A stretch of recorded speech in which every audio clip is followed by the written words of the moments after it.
am so happy today to have Sandeep Bali here. Better for Bali? Is that your whole Yes, campaign? Yeah, you're wearing yes, the button right there. better, Yeah. yes, Better better with with Bali. Bali, Sorry. better Yeah. with Bali. Thank you so much for coming. This is kind of a long line of city council candidates that I have, and I just appreciate everyone that's coming on. So, Thank you for having me. yeah. And like I was saying earlier, just thank you so much for doing this and making the time for the candidates because we're not really seeing the media talking about the candidates. So thank Yeah. you for having me on the show and making the time on a Saturday to Yeah, interview absolutely. me. Absolutely. And yeah, I've just been doing this whole similarly, I appreciate all of your time because I know, I've talked to candidates that don't want to do this. There's not many of them, but I'm just really appreciative to, hear from you and hear what you have to offer and stuff. Yeah. Um, yeah, so I kind of wanted to start actually before, yeah, we just talked about this a second ago, but I was curious if you knew Daniel DeMello because he was on here. We talked to him for like 3 hours, but I just I think it's important because I don't know if a lot of the public knows that like yeah, in every district there's going to be multiple people elected, Mm-hmm. um, and you might be working together, or against each other, but more likely together, I guess. Yes. So I was just curious, like how if you met him, you were telling me you did briefly, but are there any other candidates in District 3 that you have a real I chemistry with, or Oh gosh, I've only hung out with the other candidates at our we had the Roseway Town Hall. okay, So that was the one area that, I met all the candidates and, I said hello to all the candidates, but I think sometimes candidates are they're like, this is me, this is my stance, I can't be your friend or I can't get to yeah, know you or yeah, anything. I, of course, tried to say hello to everybody, but I'm not a person that's going to attack somebody, based on who they are. yeah, yeah, But I'm like, let's talk about policies. And I'm totally A-okay just having a discussion about policies and just kind of hearing both sides. But I think a lot of the other candidates are not that way. mm, And so I'm like, that's fine. Like, that's cool. Like, you do you, but I'm not going to be disgraceful. I'm not going to be mean. I'm not going to be disrespectful. I'm going to be like, we are running a race in a city and we have to be honest and communicate with each other and really, we're going to be working together. yeah. I was So, just curious about it, yeah, because it's just so different from what I know. Of, I've lived here for almost 20 years, and it's like it's just such a different system of like you can have different strategies, I guess, to like work together or or not or whatever. mhm. But it just seems like if you're in the same district, you might as well kind of Might as well work together. yeah, Yeah, and kind of know what the candidates are and yeah, know that, we were elected by the people. yeah. And so we're carrying their voice and carrying our, our values and our political values with that. So there's nothing wrong with And yeah, you guys, that.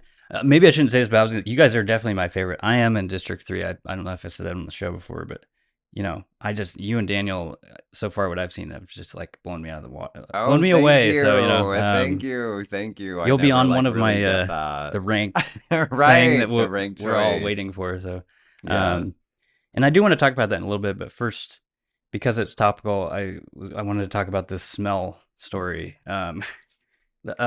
You probably know better than me. I briefly read some stories about it, but kind of explain to people what happened with this So it restaurant. sounds like there was a restaurant here in, I think it's actually in District 3 because it was on 72nd. Okay, It was okay. like 73rd and I forget exactly, but it was like 73rd in Southeast. District Southeast. And so I was like, okay, cool. I heard about it. And the guy was basically saying, I was reading his story.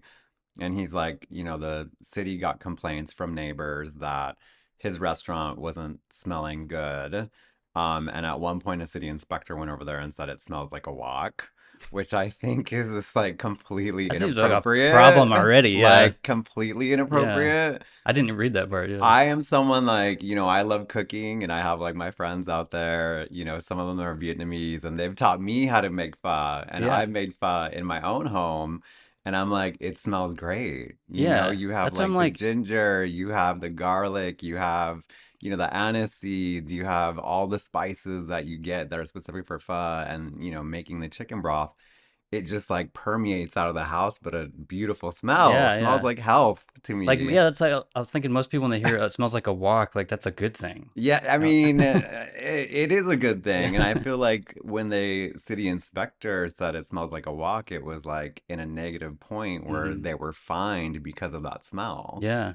And so I am pro business. Like I am 100% pro business, especially small businesses like that. Like I understand a lot of family work goes into opening a business like that. There's a lot of like community involved in opening a business like that, and it's a big risk for a business owner to go Yeah. out and like I'm gonna start a pho company, like I'm Hmm. gonna start my own restaurant. It's a big risk, and for us to go in, for the city to go in and say find them, number one, say that it smells bad, and that is so subjective, like Right. what smells good and what smells I bad. think you posted, I think it was your thing I was looking at. Somebody you posted about like discriminatory smells. Yeah. Yes, and I was like, well, I work in the Northwest, Northwest 23rd, and there's a Salt and Straw down the Oh, there street. you go. Yeah. And so this is what I was saying. I was like, you're walking down the block and you can smell the waffle cones Yeah. like 2 blocks away. Yeah. It draws you in. It's the same thing though, right? It's a scent, it's Salt and Straw, but because it's Salt and Straw, are we gonna find them? Right. And Are it, we going to ask them to please put in like a lot of, hoods and fans and please make your waffle yeah. cones off site because that's what this restaurant owner was doing of the pho place. He said he's cooking his meats off site so it didn't smell bad. He was kind of preparing his stuff off site so that he could go around it.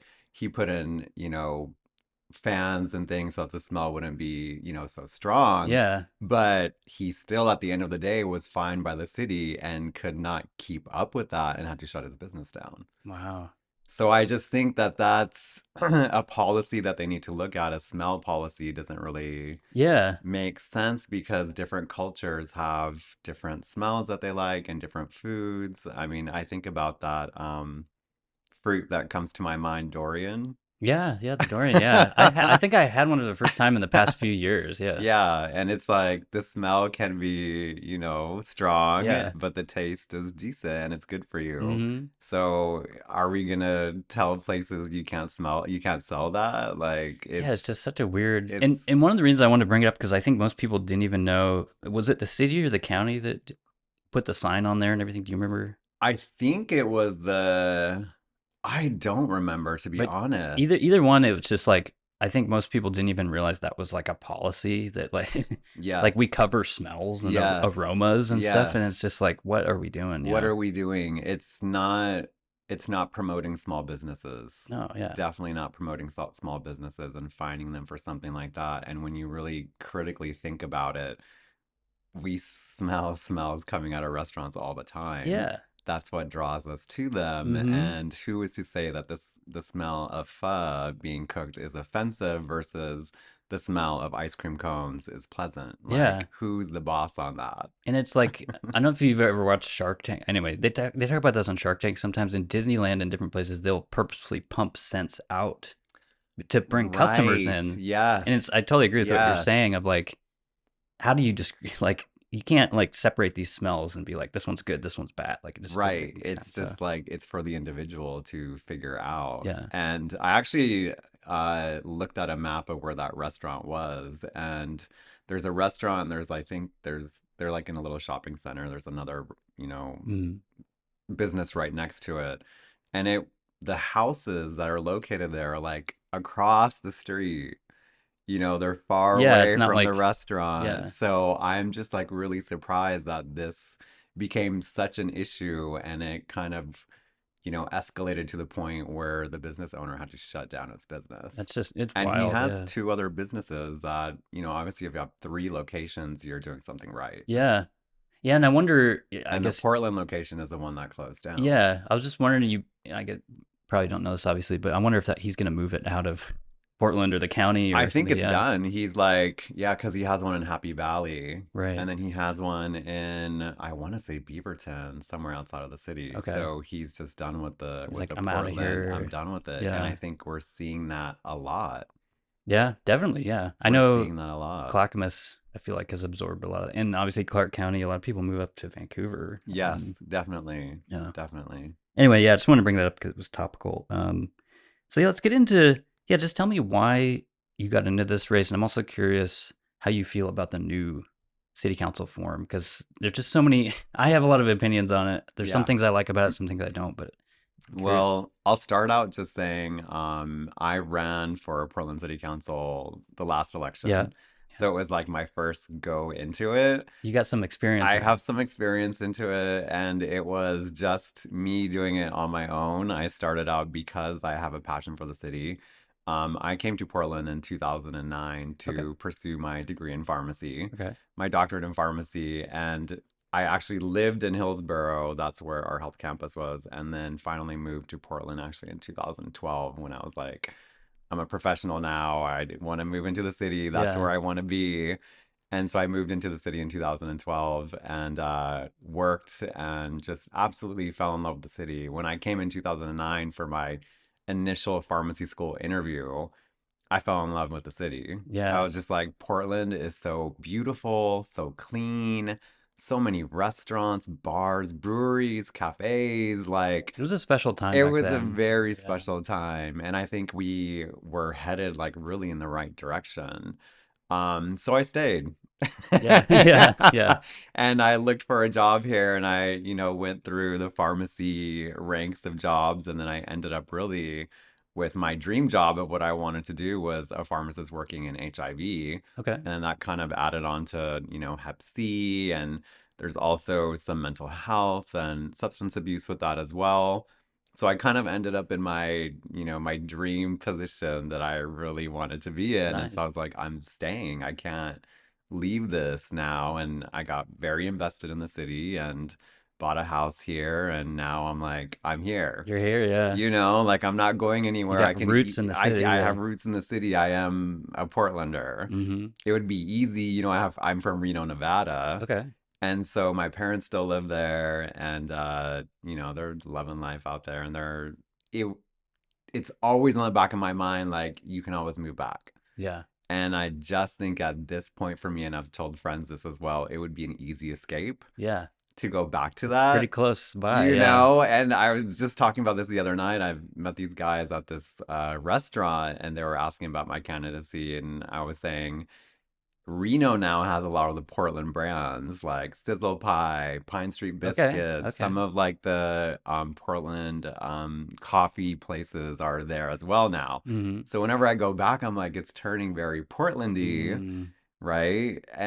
But I'm like, it would just be an easy escape to go back. Well, I really like it here. I've established something here, my career, my friends, my family. My twin brother, moved to Washington, but still close by. okay. So I'm Now I'm picturing your staying. twin brother. We're fraternal twins, so we don't Okay. Oh, I look, see. I see. I yeah, we don't gotcha. look alike at all, but very similar. He's actually also a pharmacist as Oh, well. wow. Yes, Okay. yeah.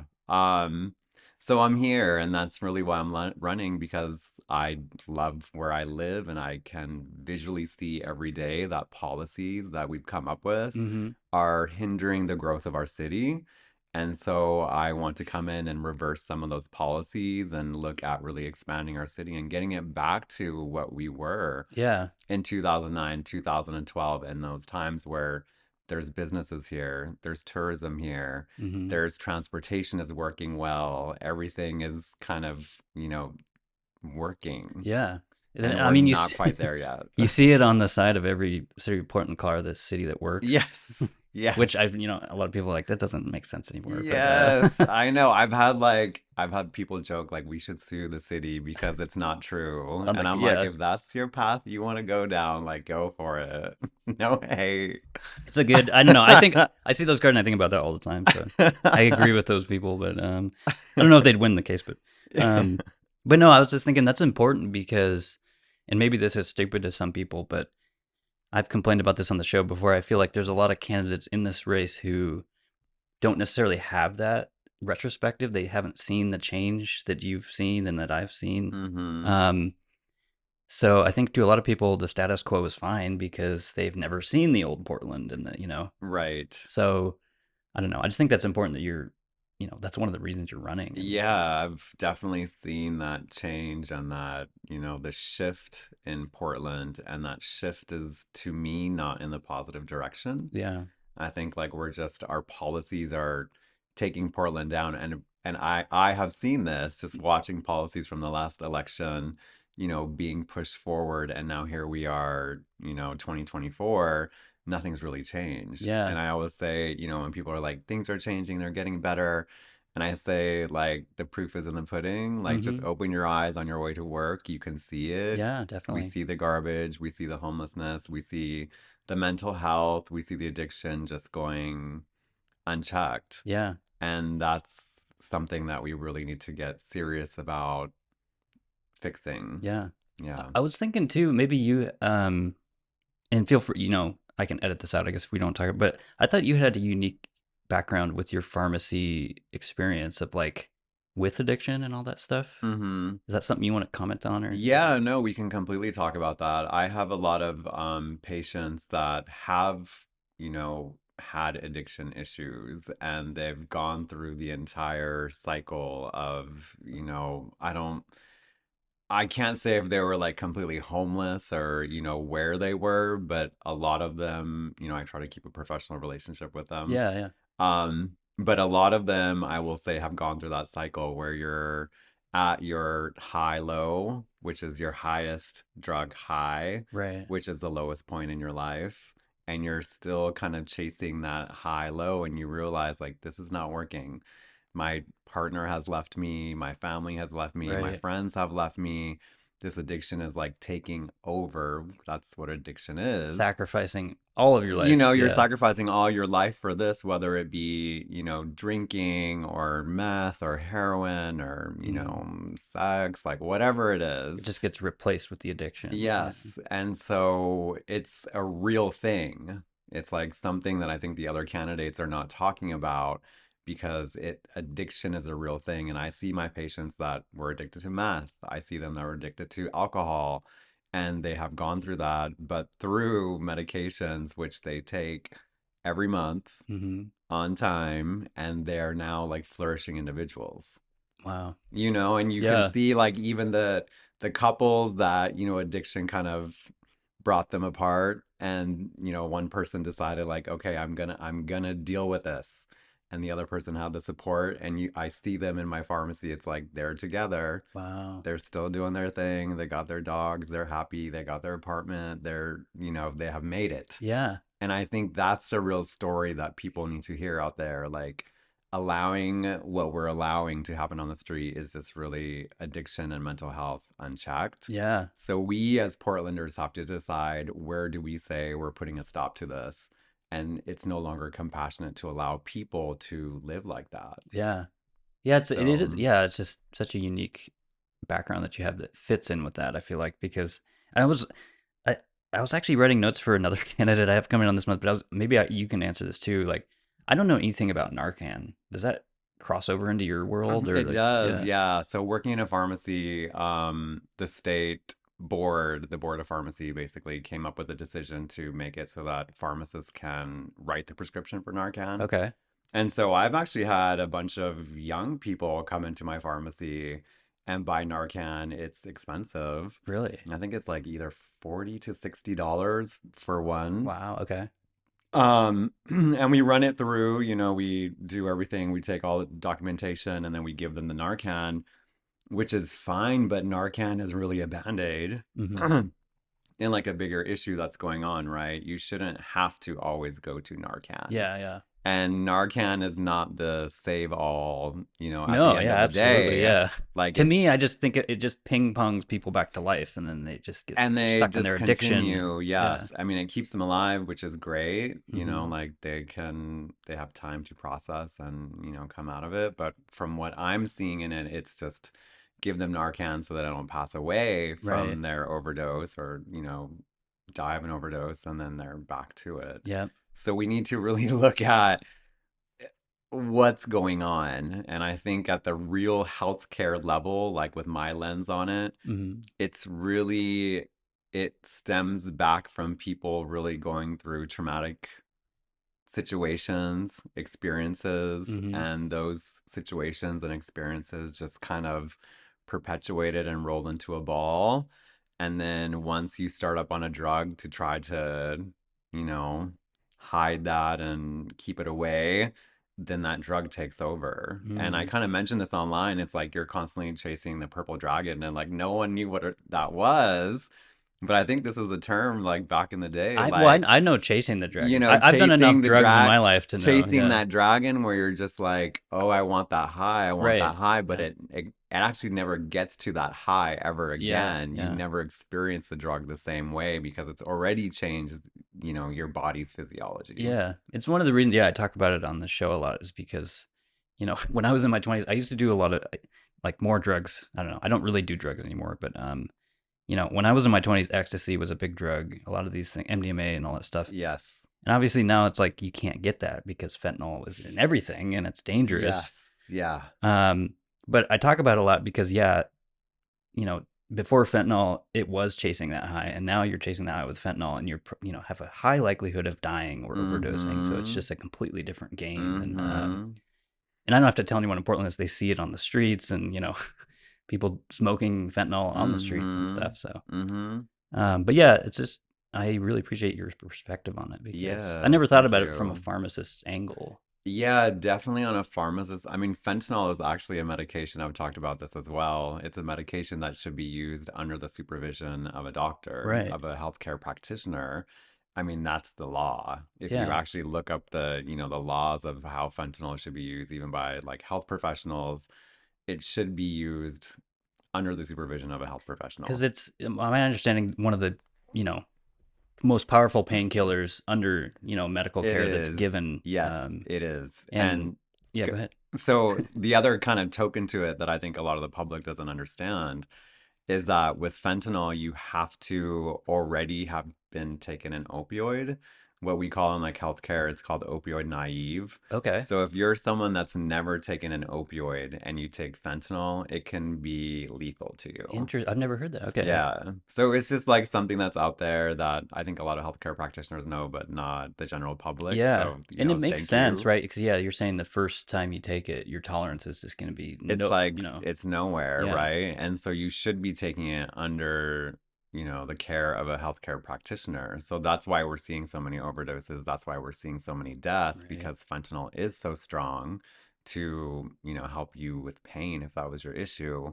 But if you're taking it just for recreationally or to chase this addiction or this high, it's not good for Yeah. you at all. Yeah, and I was gonna mention, this actually happened. I grew up in Southern Oregon. I don't know if you saw this story recently, but a hospital down there is being sued because a nurse swapped the fentanyl out I and supposedly sold the fentanyl, but put water in I saw that. and I people saw that. died. I saw that So somebody actually did end up passing yeah, away. And I thought about that in that situation on both ends of this, story. Number one, the nurse that's like right, doing right, this, and it just tells you like right there, like the addiction, like you can see it. That's why these products are controlled. exactly. They're Yeah, controlled products that can only be divvied out under, a healthcare practitioner's yeah, guidance. hmm, But this person decided to kind of take advantage of the system, and I think they switched it out with water, yeah, which then I think about the patient right, because fentanyl is really used in extreme pain. right, right. The And most, so that yeah, person being given water and how much pain they must have been in to the point that they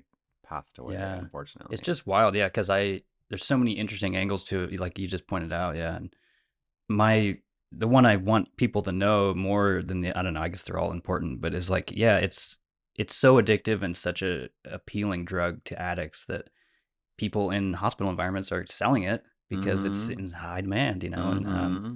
but yeah, like you said, obviously the patients who didn't get their medication, it's horrible for them too. So It's a really awful thing for a family or anybody to go through, I think, when you feel like you can go to a hospital and someone's going to care for you. right, But right, unfortunately, the drug that they're supposed to give you, like you're saying, is sought after and has a street value. So that person decided to kind of go against their values, yeah, perhaps. for yeah, or whatever the case happened there. But Yeah. okay, yeah. So tell me, like, how you see this new city council? Like, do you like it? Do you? I'm trying to, I don't have like a solid, Yeah, like a solid answer because I'm navigating it. yeah. I think all of us are. Yeah, Like I am like the same as everybody else. I'm navigating it. The last election because, there's just the council members, yeah, 5 council members or 6 council members. It was a different election. yeah. And that's why I think you have a unique perspective too, is because you've ran in both now. You Yes, know. I ran them both. And this one I would say is a lot more vigorous because there's so many other candidates. Okay. So actually kind of getting yourself out there and, talking to the public, I feel like I'm on overdrive this Okay. time. Like the Yeah. last election, I was, doing it, I was out there, but this election, it's definitely overdrive. Um, about just having the charter, I think the idea behind the charter is fantastic in that they wanted to have more people from different districts representing the people of those districts. Hmm. The hard part is, I think the candidates that we're seeing right now are not candidates that a lot of people identify with. Mm. Just like in my case, I'll give the example, I'm all over Portland. So I, will be like downtown or in the Pearl or, East Portland, North Portland, all over Portland, and just talking to constituents and, just voters and just saying, hey, my name's Sandeep Bali. I'm running for Portland City Council. We'll talk about my points and my values and my platforms. And they're just like, they'll be in District 1 or District 4, and they're like, I want to vote for you. Right. Like, I love what you're saying. There's nobody else in my district that's like saying what you're saying. And then I have to kind of give them that bad news, like, Like, actually, you can't vote for me. sorry. Yeah, you Sorry. can. Like, you'll have to find a candidate, hopefully, that aligns with my values and my platforms to vote for in your district. But if you Hmm. don't have that, then it's not really, then in that case, I believe the charter has failed in like really representing, diversity and really representing, what people want to hear Hmm. because the candidates are not really diverse themselves in their policies. Yeah, it's a good point because I think from what I've heard, there's definitely a few districts that feel that way. Like they're stacked with all the same type of candidate, and then Yeah, there other districts have like a wide variety of, right. so it just seems kind of strange, but Which is what it should be like, I think. That's where I would say the charter would be successful if there was a wide variety of candidates running in those districts. mhm. And when I say variety and diversity, I mean their policies. Yeah, me too. Yeah.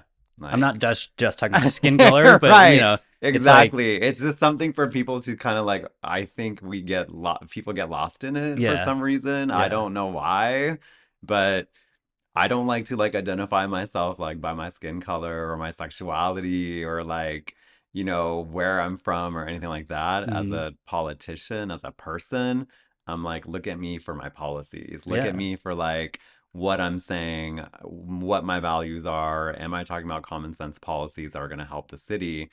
Versus just saying like I'm a person of color, immigrant, homosexual. yeah, I meet all of the checkbox, so vote for right, me. yeah, But my policies may suck, and I have no idea how to deal with, the drug addiction problem or the mental health issues yeah, or, the building issues in Portland or the affordable housing issues. But I'm a person of color, so vote for me. And I'm like, that doesn't work for me. yeah. And it's funny because that's totally what I was thinking too. Of like the district I was thinking, I can't remember which one it is, and I don't want to like mislabel them, but I feel like there's some that are just literally all the same policies, Yeah. and it's just like that's not good for voters to, Yes. I don't know. Yeah. And Because I guess maybe that's what that district wants, but I don't know. I wouldn't feel comfortable with I one option of, Yeah, I wish we had more of a representation of what the public actually really wants. I think because it's filtered a Mhm. little bit, so we don't know. Yeah, And just, like I was saying earlier, I'm thankful that you have me here and talking about my candidacy because a lot of the media is not talking about it. And so people are missing important aspects of a candidate because they're not mentioned in mainstream media yeah, and yeah, they might not be mentioned in mainstream media and that's okay because we have platforms like this. yeah, yeah. And I appreciate you coming on because yeah, it's like I spent many years in local TV, and I don't know how the hell they would.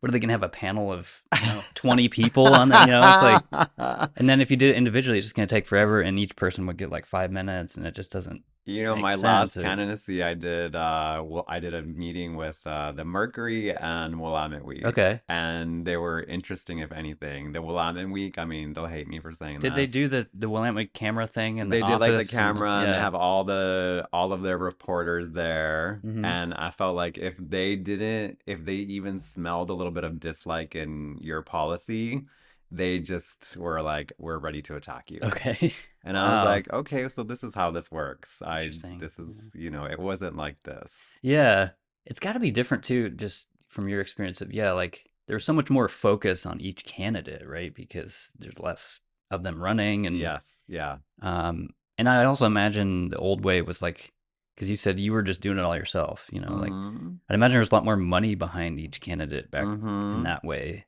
Yes, I have actually a great example to kind of take us on this with the my last election. I didn't do the small Mhm. donors election program. I didn't qualify because I had actually waited so long to run. Okay, I was kind of going mentally like, do I run? Do I not run? Do I run? Do I not run? And on then the I just was fence. like, I'm gonna run. I didn't even know the thing was around back then. It It was was, like I new. believe the rules were different Okay, and the match wasn't so high either. I want to say last time when I ran the match was like a 1 to 3. it wasn't the It 9. wasn't the Yeah. 1 to 9, Okay. or it was 1 to 6. I don't remember exactly, but it was not 1 to 9. But an interesting thing that happened to me was, I'm a new candidate. I'm running, I set up my website, try to get my name out there, my policies, and I'm trying to collect money to, for donations as well for my campaign.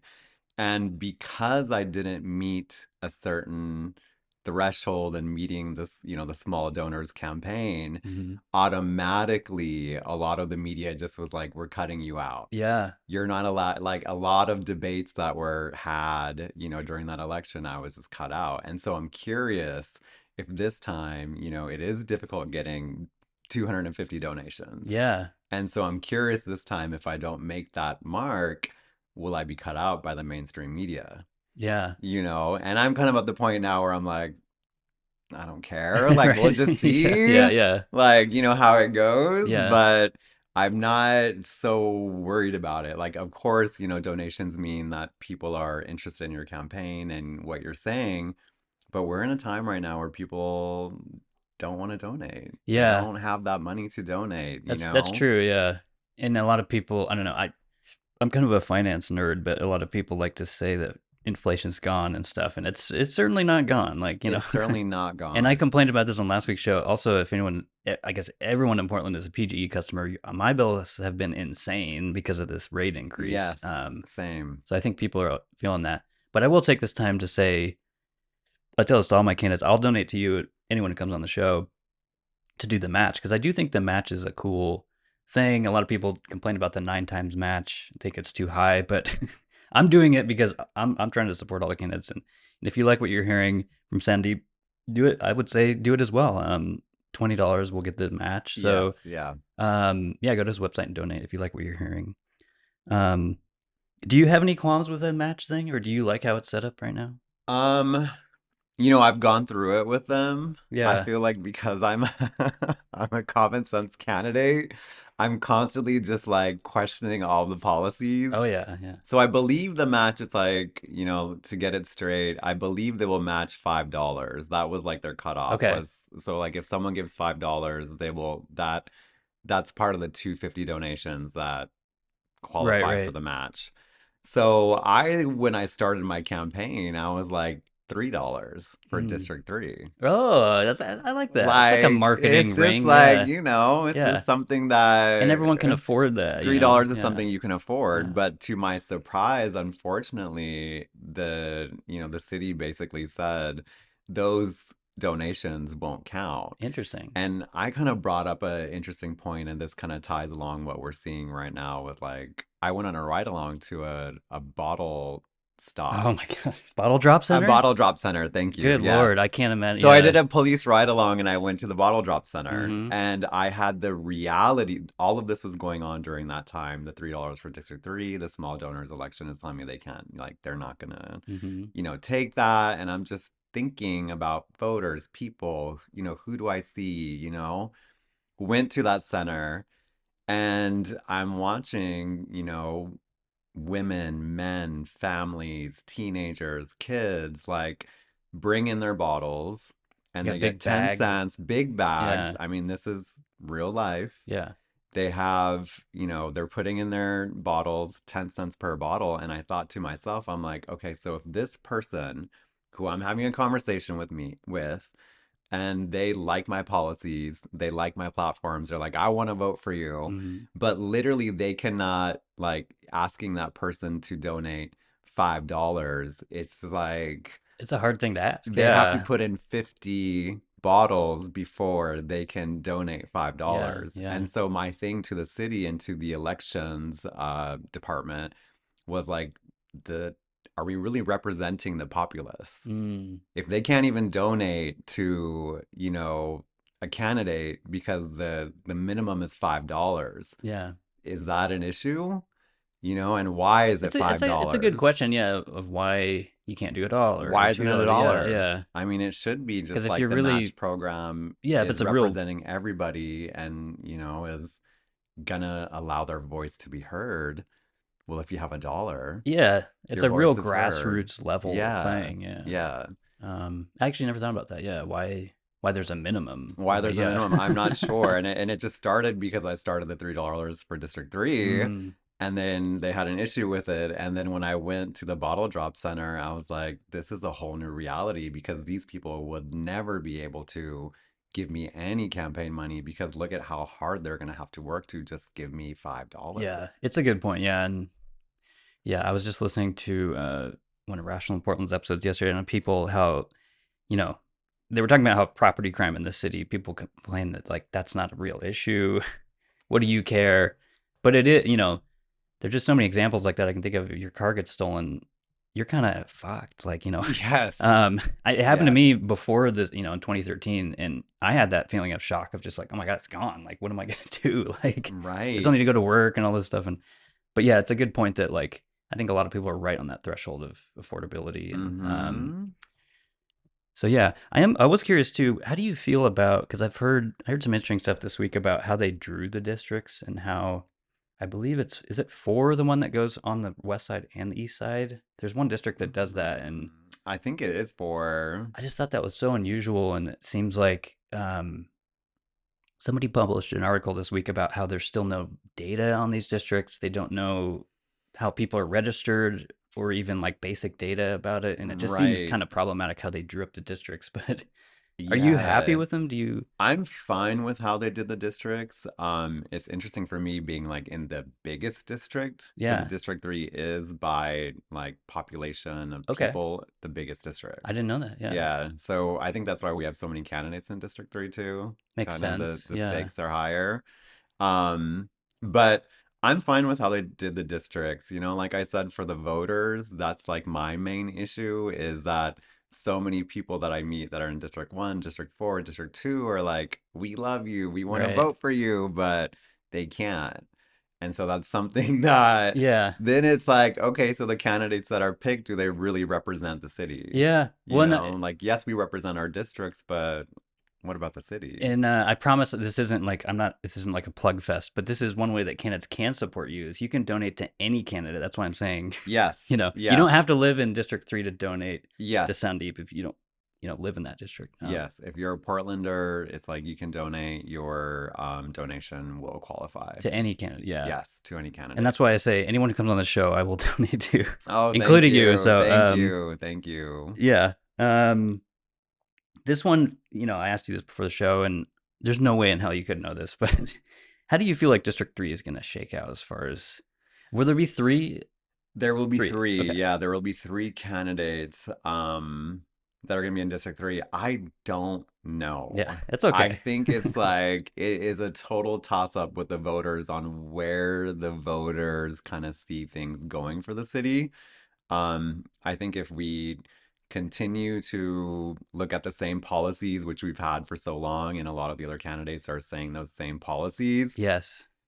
I'm curious how many voters are going to continue to go down that pathway, or they're going to go down another pathway where they're like, okay, so now we have somebody like myself who has a healthcare background or leadership background, understands what it takes to start a project and finish a project, Yeah. the hard work involved in that, whatever that may be. Um, and to see it be, a positive result, well, now we have a different candidate versus the other candidates. So I don't know what the voters are going to Yeah. say or how they're going to go. It's a wild election, yeah, and but that is a good point because maybe I'm just getting to be older, but I do see a lot of I see a lot of young candidates who have basically no experience doing anything, and so I think what you bring is unique, and I do see like a interesting patchwork of like I had Eli Arnold on here who's a police officer in downtown Portland. He's running for District 4, I think, Yeah. but I just think I like that variety that I see in like your background too.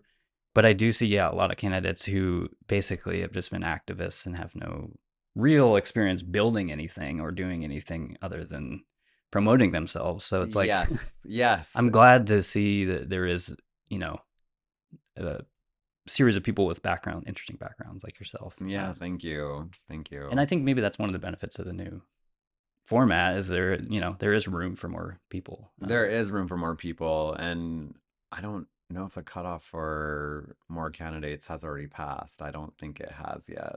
Yeah, I don't think so. I don't think Because so. I still have So guests on here, and they're like, "Get all your friends to run. You might as well, yeah, because that's what I've been saying too. Like all of my friends that, are like, I identify with what you're saying and, everything. I'm like, you should run. Like, yeah, some of them are District 1, District 4. I'm like, you should run, honestly. Like, hmm it is very difficult. It is time I bet, consuming. yeah, It takes a lot of work, but if you're passionate about it and you're passionate about the city, it's like you should run. There's nothing to lose. yeah. Yeah. Um, I want to ask you about this. And feel free to. I didn't ask you about this before the show, so if this is not something we can talk about, it's okay. But I saw you have like a college debt thing, right? Do you Yes. want to talk about that at My all? nonprofit? Yeah, Yeah, because I thought absolutely. that's really interesting. I ask a lot of my guests about college debt because it's such a huge problem for our generation. Yeah. And I didn't go to college, and that's why I'm always like, don't go if you don't have to. But I Yeah. understand so many people are saddled with debt. So yeah, I'm Yes. just curious about that organization. So it's called Next Level, Hmm. and I started it. I'm just smiling and beaming because I'm thinking about it. Okay. But it's just like I started it at the beginning of COVID. Okay. So when COVID first started, with everything going on and the lockdowns and everything being indoors and, work was kind of chaotic, especially in healthcare. It was just a very Oh my God, stressful I can't time. imagine. So Yeah. it was just something. And I decided at that time, I was like, I need to put my energy into something Mm. to keep myself sane, to keep myself going. And I just came up with like, let's do Next Level, Okay. which is I started it with my friends, and they're also in healthcare as well. One actually works for BuzzFeed, but That's cool. Yeah. we came together and we just started the nonprofit to help kids that are going. Our first scholarship was like helping students go into frontline work. Okay. Like So all of healthcare. them, yeah, healthcare. So the first like round of students that we gave scholarships to, it was $4,000 a piece, Okay. which I'm very proud of. That's cool. Yeah. Um, and it was just to help them through their whole journey because Mm. college debt is so high. It's like education has become so expensive, I which would is like a real And I thing. would think for if you're going for anything medical, it's even more, right? Oh my Because gosh, yeah. I mean, like for myself, I have college student loans. yeah. And they're not from undergrad, they're from, when I became a pharmacist. Hmm. And it is something that's a reality and it's something that I pay into. It's like having two mortgages. I bet. Yeah. But that's the path that I took, and I'm totally fine with that. For other students, I'm like, if I can help them and if I can help them network, get to know other professionals, that's part of the nonprofit's goal. Meet people like myself, meet other healthcare practitioners, people like yourself, even. Yeah. Well, just you're trying to help them get to a place to pay off that debt or pay Yes, it off quicker. Or, pay it yeah. off quicker. Yeah. And hopefully, even if they do have, a little bit of debt, then those scholarships go straight to tuition. Nice. Yeah. So we partnered with Pacific University, which is my Okay. alma mater, Okay. Yeah. That's with their McMinnville, right? it's Or Forest Forest Grove Grove. Sorry. is like their undergrad campus, and then Hillsborough is their health professional campus. That's Gotcha. where I went. Okay. So I just reached out to them, and they were like, "Yeah, we have students that could definitely use this." And all of that money went straight to the students and straight only to their tuition. That's cool. So Yeah. just right off of the bill, which I think is a great thing. It's I a think nice it's, thing. yeah, and it's cool. And I only bring it up because it's like, I'm against some of the debt forgiveness that's this current White House is trying to do. But I think what you're doing is cool because like this is just going to be a problem. Like they haven't changed anything with the whole college admissions They or how haven't. they charge people. So it's like, feel like what you're doing is cool because it's like a perpetual thing to help people. Yeah, and I'm proud of it. We had just on the tail end of like when COVID ended, this is just like a group and friends and, community kind of thing. Like Yeah. I don't pay myself for any of this. I just do it for myself. Hmm. And when COVID kind of ended, we had our first event. And putting that together, having people come, making money to, they're bidding on art and all these things. And it was just cool to see it grow. Yeah. And this year, actually, we're having our second event, Oh, nice. and it's going to be bigger than the first. And I'm like, it's cool to see this growing. Yeah, and you kind of It's, see the people you're helping and stuff, yeah. and yeah, And it just started out as an idea. that is really And cool. I Yeah, just kind of put it together myself and with the help of, friends and family and special people in my life. And here it is. that's cool. Yeah, because I think a lot of people in Portland probably have the same problem. They have a lot of college debt, and Yeah. it's something that you can speak to. So Yeah, definitely. yeah. Definitely. Let's see here. I talked about this a little bit before the show. I just thought this was interesting, the AI thing I was talking about. So I wanted to ask you about it because there's this bill apparently that's going through the Oregon legislature that requires candidates in Oregon to disclose anything that's synthetic. And I think their goal was to have the disclosures affect things that were like deep fakes or imagery based on candidates. But more of what I was wondering from you is like, because I think candidates now using ChatGPT has got to be pretty common for newsletters or whatever, press Mm. releases. So I'm just curious, like your take on that, and if you think that's right, if that's even achievable. I don't know. I I have used ChatGPT, like I will admit, Yeah, like like most people probably. most Yeah. people do, but I think you have to know it's a new technology, so Hmm. you have to know how to use it. Like you can't just tell ChatGPT, I'm trying to think of an example. Like you can't, for You'd be like, example, write like me a speech or something. right. Like for example, I just, I for next level, I, Hmm. wrote out this kind of mysterious description about our event. And you can't just go to ChatGPT and say like write this about the event. It's kind of themed in a circus theme. So I was taking all sorts of ideas and different backgrounds and adding it into one statement so Okay. that it's exciting for our donors Yeah. and people that are coming to the party. You can't just plug that into ChatGPT and get like a result. Hmm. Like you have to actually know how to use it Yeah. It's a to like get your ideas out onto, like it won't just automatically do Yeah. something I know for what you you. mean because I do a lot of video work and comedy. I've done a lot of comedy work through my career, but I've had it try to write comedy scripts for me, and How did I that think go? AI has a real challenge with comedy, but it just it comes out just very awkward and not as funny as it would if a human. So you kind of have to go Yes. through and tailor it and Yes. touch it up on a human level. So I Yes. get what you're saying about I think that if the state's trying to regulate like deep fakes, which to my understanding deep fakes are like someone's yeah, face in a imagery. situation, Yeah, imagery. I think that's a little bit more tricky, but I don't even that though. I don't know. It'd be weird to for a candidate to do that on purpose. I guess to be like, hey, we're saying we right. manipulated this and here it is. Right. But Right. I just thought it was an interesting bill that I'd never seen. And I'd be curious to hear what their thought process was in bringing it up. Like, is yeah, it written material or is it, Hmm. photographic material? What is it that they are trying to regulate? Yeah, and like I was telling you before we recorded, the reason I saw somebody posted on my LinkedIn and they were saying, yeah, we need to distinguish between written material and imagery because it's going to be really hard to regulate written stuff and say and disclose every piece that was helped with Mm-hmm. AI. Mm-hmm. So, but yeah, it's an interesting bill. And honestly, I don't know if it really would go down to the city level. I'm just assuming this is statewide, so I haven't read the bill, Yeah. um, but yeah, it's just interesting. Can we talk a little bit about the county for a second? Yeah. Like, how do you feel about how things are going right now with the In county? Multnomah County. Yeah, Like what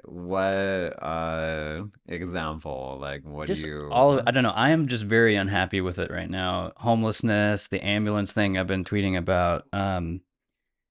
A lot of people don't like Jessica Baker Peterson. They think she's not a good right. leader. Right. But I'm just curious, yeah, like, if you were elected, how what you would like to see with the county to kind of improve their relationship and all that kind of Hopefully stuff. a better understanding with the county. I feel like they are also kind of they're leading through activism, I would say. Mm, ideology. Yeah. Ideology, I would say like they're leading through that. With the county for me, like with Jessica, I've not met her, but I'm sure one time I will run You into might, her. yeah. Yeah. Yeah. It's really looking at what is happening with all the money that you have collected. That's a good, yeah, point. Yeah. All of us have paid into this. They have an excess amount of money. What is actually happening with that money? Mm-hmm. For me, it looks like they're not really putting it into resources that are going to help with the homelessness, help with, substance abuse, mental health, help with even transportation. I Mm-hmm. mean, just looking at the streets in the city, somebody's in charge of that. Peabody is in charge of that. Mm-hmm. Um, but we have so many potholes. I mean, just on the way in here tonight, Yeah. I Oh mean, yeah, I yeah. totally went over a pothole and I was going to ask you, like, what do you feel about that huge pothole Oh, at the front of your street? it's bad.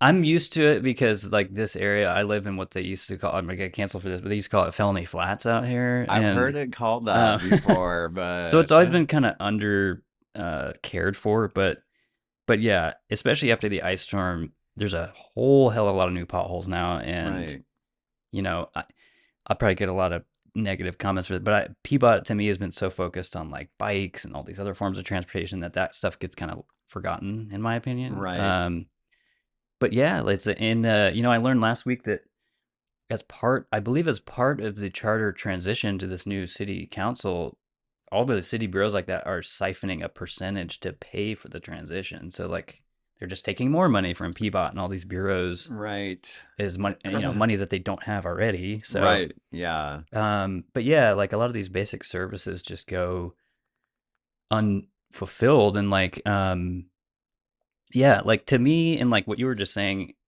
I'm just an average citizen, but I feel like a lot of the public just feels like, where's the money going? Where is the Because we're money paying into going? something, and Mm-hmm. there's potholes everywhere. The Mm-hmm. livability is just dropped to, And I hear a lot, like I bring this up with my constituents, my voters, and the roads is a big thing. yeah, And you're correct. I feel like we look at the roads in the city, they only put in bike lanes and bus lanes. and it's, And yeah, when I'm driving, I don't really see that many bikers. yeah. And my whole soapbox with that is like, and it dawned on me like a year ago when I was like, when remote work took over, we saw a drop like this in bike use, Mm-hmm. and then I just clicked in my brain of like, well, of course, everyone's staying at home to work, so Right. they're not using the bike paths and all this stuff as much as they were. I'm sure like Bikeport, like Jonathan Mouse or whoever would fire back about that, but that's Well, just what I see. I would love to ask him what he thinks about just like bike safety, bike security. Like I have a bike, Yeah, and it's just like a normal cheapy it's bike, not a like it's specialized, not like a yeah, big whatever. special something, Yeah, and I need to get it tuned up before I take it out onto the road, yeah. take it into the shop and get it like tuned up. But I'm afraid that I'm gonna have my bike parked outside somewhere, ride my bike somewhere, enjoying my Portland day, Mm-hmm. go back out and it's It's stolen. gone, And and it's just a cheapy bike. And I've had friends that have had expensive bikes, like in the thousands of Yeah, dollars yeah. stolen. Like good for them. They got that bike. Like you do Yeah, you. yeah. But if you have a bike that's a few $1,000s and it's stolen in the city, who are the bike? What are we gonna say? It doesn't really harbor an environment that says Hmm. come bike. Yeah, and I remember it's been going on for long because I remember even when I used to live in like inner southeast, I would see people with a pickup truck just loading bikes into the pickup, and like you can get a lot of bikes in a pickup truck, and then they're just gone. But it's like that, and Yeah, I also hear a lot of people complain about the safety on Springwater Corridor Trail or any of these big bike trails because a lot of time they're just covered with tents and they they are. have safety Yeah, issues and stuff, and yeah, yeah. so but yeah, the whole transportation thing, I don't know, it's just kind of a mess I right now. hope we can figure out a nice balance because like on a weekend, it's like, oh, I want to ride my bike, Yeah, but I yeah, want to, of course, be safe and I want to have bike lanes where there's not cars everywhere. I'm yeah. not sharing them with cars, right? But I don't want to, for the commuters that use cars, shut down their lanes Mm-hmm. so that they're stuck in traffic, their commutes are longer, and when I look at cars stuck in traffic, I'm like, they're just emitting Right, fumes, right. actually more than Yeah, what when they they're usually would be idling, doing. yeah. Yeah, through the idling. I mean, I just think about myself. Work in the Northwest, and I commute over here northeast, and my commute home would be about 12 minutes. Like I'm very lucky in that, and Okay. I kind of planned that out, in my That's not life bad. that Yeah. way, Yeah. because I don't want to be in the car forever. And now because we've had this bus lane on Burnside, the bus and bike I lane, was just my thinking, commute's about half an hour. yeah. What you said just makes sense to me because downtown, and I was just recently over by like Southeast Hawthorne and Lardo in that area, and I saw the same thing. Like I hadn't been there in a little bit. A lot of these two lanes have gone to one lane, Mm-hmm. and I think a byproduct of that is you have a lot of idling vehicles that are just emitting, Yes. from the They're exhaust emitting and exhaust and fumes that are, not so good. just makes people unhappy to be sitting there in Yes. traffic and And the stuff. traffic, I think, I always say, like, for myself, after a long day, an 8-hour workday, Hmm. I just want to get home. Yeah. Yeah. And so I'm sitting there idling in a car and I'm looking next to me. I've got the bus lane and the bike lane completely empty, Yeah. completely empty. Hmm. And it can be shared by cars, I believe. And instead of it being shared, we're stuck in traffic. Hmm. So, And I could be wrong with this, but I feel like TriMet ridership has also dropped for safety reasons and stuff too. But I don't know. you Maybe it's know, picked up a little bit. I don't know. I would say I can't like answer that, but You were just taking it this morning. You said, yes, so yeah. this morning I got kind of a wild hair, I'll say. Okay. And it's like I used to ride the Max all the time actually Hmm. for pharmacy school, and like the Because you go to Max, Hillsboro. Hillsboro, and I'd come into the city. It was just faster. I didn't have to worry about parking, just get dropped off, Pioneer Square Yeah, it takes like from Hills. 20, 30 minutes. Yeah. Yeah, it takes about half an hour, and it was great. And then I'd ride the streetcar to get to places or just walk. Um, and so today I was like, I want to ride the bus. Hmm. And so I got up this morning and I, went on a nice walk and I was like, I want to go get a coffee at one of the local coffee shops that I really like. And I just jumped on the bus. And it And it wasn't was a wasn't too good bad. experience. I had a Nice. nice time. I sat there in peace. I enjoyed myself. They dropped me off. I got my coffee, came back, and it was fine. I Well, that's think good. that timing and the app and all that, like I need to get better with that. Yeah, yeah. It's funny because I worked downtown for like 10 years, and I used to take the number 10. I don't know. I took a lot of bus. I took the Belmont bus for a long time, and I enjoyed it for most of that time. But it's just in the past like 5 years I haven't used it or so. So I don't have the card and all that stuff. The last Right. last time I used it, there was an app on the phone. I don't know if they still have that, but Yeah. um, But and I you'd mean, like I scan liked it. it. I think like people should ride the bus if you can and if you have the time, I would say, Yeah, right? That's the yeah. main thing. You're on their schedule. It does take a little bit longer It does take a sometimes. little Yeah, longer, and that's why I was running late this yeah. Oh, it's morning all because I good. was It's all good. like, I took the bus, I got my coffee, now I'm still waiting at the bus station. It's a little bit late, so I'm gonna be late this It's all morning. good. And it is nice. Like the one thing I used to enjoy about it is you just don't have to worry about when I'm driving. I'm so focused on the road and all that stuff, and it's just nice to you just listen to music or You just whatever, and relax, yeah. yeah. So Yeah. cool. Um, let's talk about your Northwest story. You told me so you came from Reno. I came from Reno. I was, originally born in India. Oh, you actually were okay. I was born in India and in like a small village kind of situation. Okay. And my parents migrated to the United States when in 1982, so I was like about a year old. Okay. And literally just like came with nothing. They just Just came over literally and came yeah. over and it was the American dream. They That's were like completely after the American dream. that's cool. Yeah, just really worked very hard. We lived in the Bay Area, Okay. grew up there in Berkeley, and then my mom decided like Reno or Berkeley is way too dense for her and she didn't Mm, want to be there anymore, so she moved the family to Reno. okay. And then my parents are still there, and I think they're really living their American dream. It's Like they're doing it, you you keep mentioning it know? and I'm just like I'm so cold right now. I keep thinking about I'm like it's so warm probably. But it's probably freezing there right now, isn't It's it? cold there right Yeah. now, but it is sunny there. Okay. It is sunny there. Because I Yeah. know I've worked in Vegas in the winter and I know that gets cold too. It's Yeah. similar, Yeah. but yeah, I just keep thinking about the sun. So that's cool. Yeah, and then you just came here and for your school and stuff. Came here for school and then just, decided to stay here because I do love the city. At some point, you gotta break away from the nest. Was it? Yeah, was it? It was purely a school decision, or did Portland get on your radar at some point and be like, "This It is a was cool purely city"? a school decision, Okay, honestly. It was like I needed to go to pharmacy school. I need to move myself to the next level of my life. I had been working in toxicology research before this, okay, so a lot of just drug development, a lot of like working with the FDA, working with a lot of companies that are developing brand new drugs. I was on the team that, I'll say that's proudly that came out with Gardasil, okay. also came out with Botox as well. Interesting. Yeah. So I have a little bit of a pharmaceutical past with that, and I have a pharmaceutical presence as well now.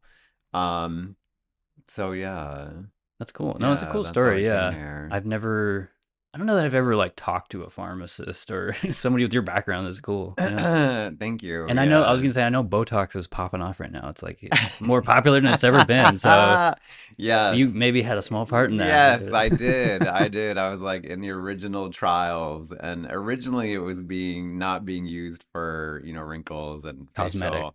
It was actually being used for urinary incontinence. Interesting. Okay. Yeah, Wow. so older people preventing them from, Wow. incontinence. Okay. Yeah. I'm learning about it. Yeah. Yeah. um, okay. So I have my goofy questions here as we get to the end.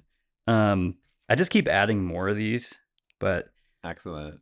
let's say you're parking somewhere and I kind of screwed this up last week, but it's a normal painted line spot. It's not like a street where you have to angle park in or Okay. back in. But if it's just, a store or something, there's normal lines. Do you pull in or do you back into the spot? Pull in. Okay. Definitely pull Like most in. normal people, I think, do that. Yes, definitely. Backing in for me would be such a struggle. Okay. Yeah. Yeah. Like, I'm And it's just, just not worth the time and it's effort to. not. Okay. I mean, it feels great when you can like roll out of there and you're Yeah. like, but I'm like, just pull Most of the in. time, I do the same thing. So I don't. I just Yeah, think it's interesting to hear what people have to say. it's a good question. Um. Okay. Let's say you're getting ice cream. Do you want the waffle cone, like we talked about the smell earlier, regular cone, or a cup of ice cream? Oh, I mean, if we're talking salt and straw, Yeah, sure. Salt and straw. Yeah, yeah. I will say, like, if there's a line, I'm like, screw that. I'm just gonna get a pint and go home and relax.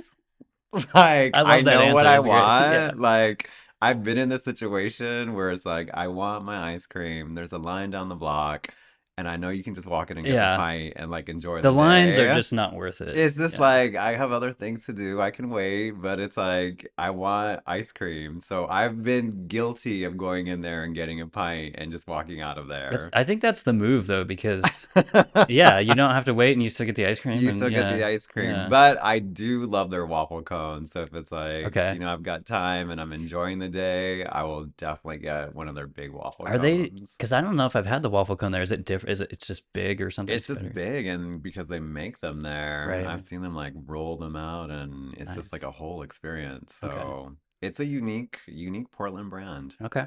We're lucky to have them. We are, yeah, and they're growing like crazy. It seems like. All right. are you crunchy or smooth peanut butter, or maybe you don't like it at all? Ooh, crunchy. Yeah, hell yeah, Crunchy that's my peanut team. Yeah. butter. Crunchy peanut And do you butter. go oil? Do you like the stir or the no stir? Ooh, I like it with the oil. Like, I don't mind stirring Okay, it. It okay. just gives it a little bit more consistency. You can Yeah. control the consistency. I think it's like the OG peanut butter. Like, cause I don't think they didn't used to make no stir back in the day, right? As far as I know, I don't, or maybe it was around. I don't. It wasn't. No, it would always have the layer of oil, and then you Yeah. had to like kind of get in there and So that's a stir it new and get it technology. right. Yeah. Yeah. That's cool. I'm the no stir, but I do like crunchy too. So, I definitely like crunchy. um, I was just thinking of another one. What was I just thinking? Um, oh, let's say you had to pick. This would be my last question. But there's other stuff you can bring up too after this if you want. But let's say you're going to a donut place. Do you have a favorite donut place here? Ooh. Because I was just talking about we talk about this at work a lot, and like I used to work next to Voodoo. In my opinion, Voodoo is very overrated. But then there's what Blue Star. There's a bunch of Uh-huh. There's so delicious many in donuts. town. Yeah. Yeah, I've done delicious donuts, which I really like. They have nice donuts. I love the atmosphere in Mm-hmm. there, and I think they really put a lot of love into their donuts. Um, but I am always out on the hunt in Portland for like the newest, The new best, hot most donut. fun Yeah. thing. So on my way up here, I've done the Blue Star, which I like. They're good. I've done the delicious donuts. I've done the voodoo donuts Mm-hmm. too, which I agree with you. Sometimes, no hate to voodoo. They're like a brand. They're a Mm-hmm. Portland brand, And I but like the quirkiness to it, but yeah, it's just I've tried it, done it, and I'm still looking for other things. I had sesame donuts the other oh, sesame's day, good. Yeah. which is down the street. Yeah. And so I was like, these are actually really good donuts too. Yeah. So I'm always looking. The second thing I'm always looking for is a good burger. Okay. Like just like a Is there a place good you want to yummy. shout out? I will shout out right now, Creepies. Have you been I've there? heard about it. That's the one with the dolls. Is It's that the like one with with the the? dolls, Yeah. and you think it's like creepy, but it's so low key, so relaxed, and they just have the best burger and like Okay. the old school kind of fries, and it's just that's all they do. Burgers, fries. I believe they do have a vegan burger there too. I'll have to check it out. Yeah. But it has like a nice bar, and it's a uniquely Portland experience, but their burgers are I like a good. good burger. Yeah. I was Yeah. just thinking. This is well bonus. Do you have a favorite fry type? I'm a big crinkle cut fry. I also like curly fries though. I don't know. I want to say creepies. It's like the crinkle cut. Like Okay. it's that latticed kind of like Yeah. crinkle cut I like that fry, crinkle cut. which, Yeah. just kind of long and it's easy and nice Yeah. to enjoy. Okay. Yeah. Cool. Yeah. Is there anything else you want to talk about before we wrap it up here? Gosh. I just want to thank you for having me on your show and making this time today on a Saturday. Totally. Yeah. Like I enjoyed myself, so thank you for No problem. Yeah. Thank you for coming yeah. by. Yeah. And like I said, if you want to donate, what's the website? It is betterwithbally.com. Okay. Yeah. Yeah. Go there and socials. I think you're mostly. I'm on Twitter, I'm on Instagram, I'm on TikTok as Oh, well. But nice. I I'm not think even on TikTok. it's like, I decided last minute to do like the TikTok thing, like start there. And I'm just kind of finding out uh, TikTok is a different audience, It is. Instagram is Yeah. a different audience, Facebook is a different audience, and Twitter is a It's different good that you know that audience. because a lot of people Yes. don't. Yeah, Yeah. so I'm just like I'm hitting up all my audiences, but if people really want to get to know me, it's like my website for Hmm. sure, Better with Bally. And definitely Twitter because that's where I'm really engaging with what's happening in the city and saying like this is my stance, this is how I feel about it, this is how I would have handled it Hmm. if I was in office. Nice. Um, cool. Yeah. Well, thanks so much for coming by. Thank you.